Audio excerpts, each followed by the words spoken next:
현재 왕성한 활동을 하고 있는 배우 안재욱 씨. 전혀 예상하지 못했던 큰 일을 한번 겪었었어요.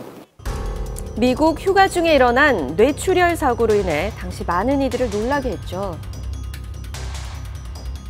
네, 배우 안재욱 씨가 2013년 갑작스러운 뇌출혈로 위기를 겪었었는데요. 오늘 소개해드릴 사연도 이와 관련이 있죠. 그렇습니다. 뇌 동맥류에 대한 사연인데요. 안재욱 씨는 무사히 건강을 회복했지만 오늘의 살해자는 그만 목숨을 잃고 말았다고 합니다. 어떤 사연인지 화면으로 만나보시죠. 갑자기 떠나게 될 줄은 꿈에도 몰랐습니다. 마지막 인사도 제대로 나누지 못한 게 제일 한이라는데요. 11일 딱 앞두고 어머니께서 돌아가셨고요. 너무 보고 싶고 하늘나라에 잘 살고 계실 거라고 믿어 의심치 않습니다. 그 누구보다 기뻐했던 막내 아들의 결혼식도 보지 못하고 돌아가셨기에 마음이 더 아립니다. 그 어머니가 원래 몸이 좀 괜찮으시거나 이런 게 있어요? 아닙니다. 건강했던 사람이에요. 뭐 복용하는 약 자체가 없었고요. 매일 저랑 산에 1시간씩 운동을 했고요. 그런데 최근 들어 두통이 가끔씩 생기기 시작하며 몸에 이상 증상이 왔다고 하는데요. 아무래도 뭐가 내 쪽에 뭐가 좀 이상이 있는 것 같으니까 여기를 한번 찍어보고 싶다 그랬어요. 정확한 검사를 위해 아내는 병원을 찾았습니다. 그 결과 2에서 3mm 정도의 뇌동맥류가 발견됐다는데요. 뇌동맥류란 비정상적으로 부푼 혈관으로 파열 시 치명적인 결과를 초래할 수 있다고 합니다. 가지고 다니는 이제 시한폭탄이라고 해서 언제 터질지 모르니까 시술을 권고를 했어요. 의료진은 간단한 시술이라며 코일 색전술을 권했습니다. 그런데 시술 중 집도인은 갑자기 뛰어나왔다는데요.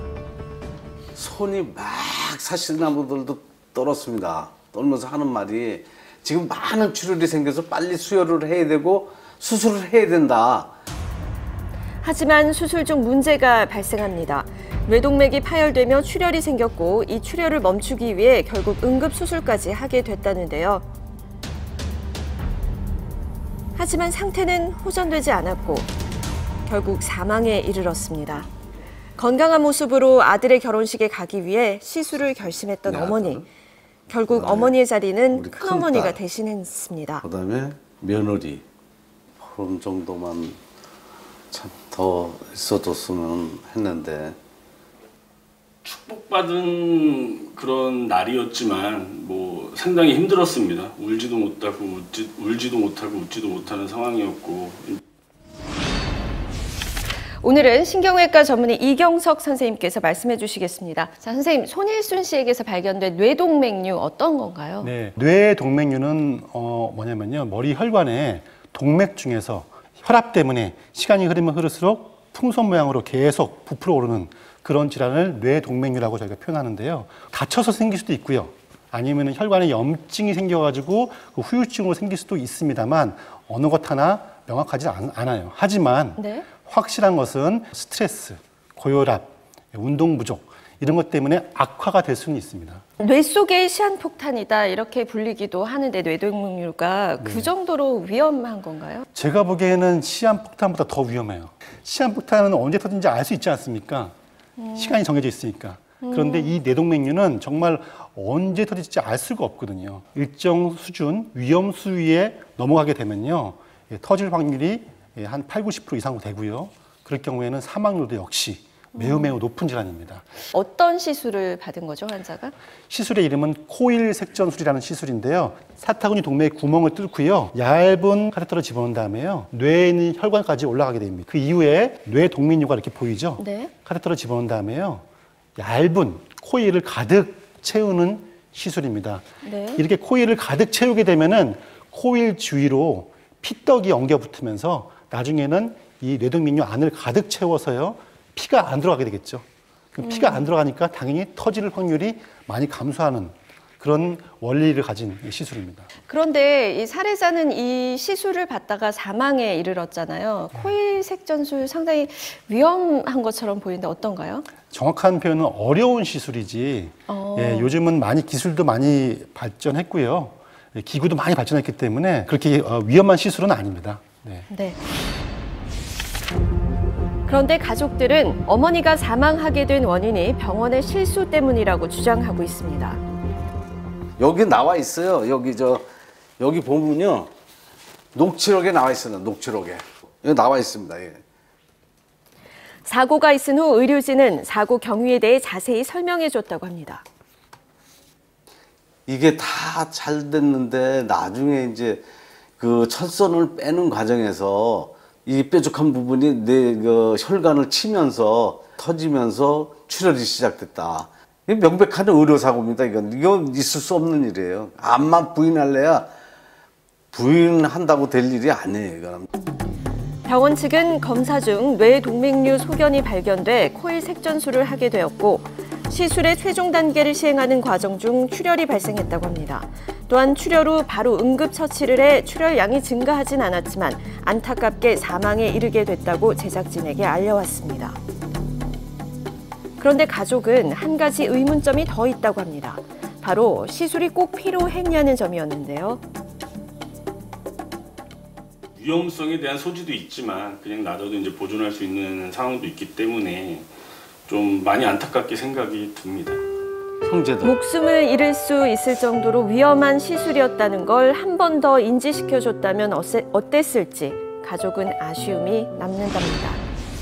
네, 가족들 입장에서는 정말 안타깝고 그렇죠. 네. 참 슬픈 일인데요. 우리 선생님께서도 의무 기록을 보셨을 텐데 정확히 어떤 일이 있었던 건가요? 수술 중에? 코일 색전술을 이제 시도를 했고요. 뇌동맥류 내에 코일을 채우는 것까지는 별 문제가 없었습니다. 네. 그리고 시술이 이제 마무리되는 마지막 단계에서 스텐트가 혈관의 특정 부위를 아마 구멍을 내가지고 파열된 것 같아요. 그래서 스텐트가 뭐죠? 뇌동맥류 안에다가 코일을 채워놓잖아요. 네. 근데 그 코일이 빠질 수가 있습니다. 그죠? 빠져나오면 안 되겠죠. 그래서 빠져나오지 말라고 그물처럼 이렇게 막아주는 장치거든요. 네. 근데 스텐트는 좀 날카로워요. 그래서 이게 잘못하면 혈관을 찌를 수가 있습니다. 아하. 바로 그러한 경우가 생긴 것 같아요. 그러면은 명백하게 시술을 하다가 이런 사고가 생긴 거고 출혈이 생긴 거니까 병원 측의 잘못이 맞는 거 아닙니까? 일단은 네. 이제 병원 측의 과실이냐 아니냐를 따지기 전에 이 시술이 굉장히 힘들거든요. 난이도가 어려운 있는. 시술. 어렵습니다. 네. 네, 신경외과 의사 중에서 이 시술을 독립적으로 시행할 수 있는 의사가 많지 않을 정도예요.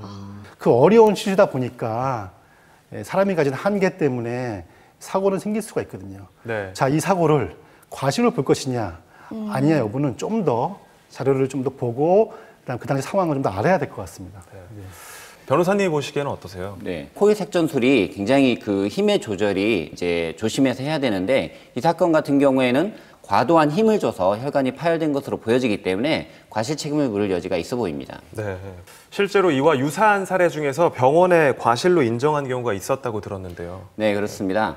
작년 서울중앙지방법원에서 똑같은 뇌동맥류 코일 색전술에서 섬세하게 조작을 하지 못해서 과다한 힘을 줘서 파열시킨 사례에서 손해배상 책임을 인정한 사례가 있고요. 다만 이 시술 자체가 굉장히 어려운 시술이기 때문에 의료진한테 모든 책임을 지우는 것은 아니고 법원에서도 책임 제한을 인정해서 50% 선에서 손해배상 책임을 인정하고 있습니다. 네, 제가 들어보니까 뇌동맥류가 있어도 평생 모르고 사시는 분들도 있다고 얘기를 들었어요. 많죠. 네. 그러면은 손일순 씨 같은 경우에도 이 시술이 꼭 필요했느냐에 대해서 의문점을 가질 수 있을 것 같거든요. 네, 물론입니다. 그 뇌동맥류가 있다 가지고 전부 다 시술이나 수술을 하느냐 명확하게 그럴 필요는 없거든요. 다만 방치했을 경우에 터질 확률이 얼마나 높냐 여부는요 이미 수십 년간 자료가 다 축적이 돼 있습니다. 환자분 같은 경우는 시술 적응증이 맞습니다. 파열 위험성이 매우 높으신 분이었어요. 뇌 동맥류가 증상을 미리 알고 예방할 수 있는 방법이 있나요? 없습니다. 미리 발견하지 않고는 미리 알 수가 없고요.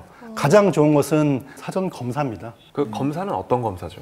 기본적으로 CT, MRI 또는 MRA 같은 검사가 네, 있는데요. 좀 비싸잖아요, 그렇죠? 비싸죠. 비싼데 큰맘 먹고 사는 옷 정도 가격을 해요. 그래서 그것이 우리들의 인생을 바꿀 수가 있는 거거든요. 그래서 한 번 정도는 비용 아까워하지 마시고요. 검사해 볼 필요가 있습니다. 그렇죠. 정말 뭐 목숨과 직결된 네. 그런 병이니까요. 자, 오늘도 두 분 말씀 고맙습니다.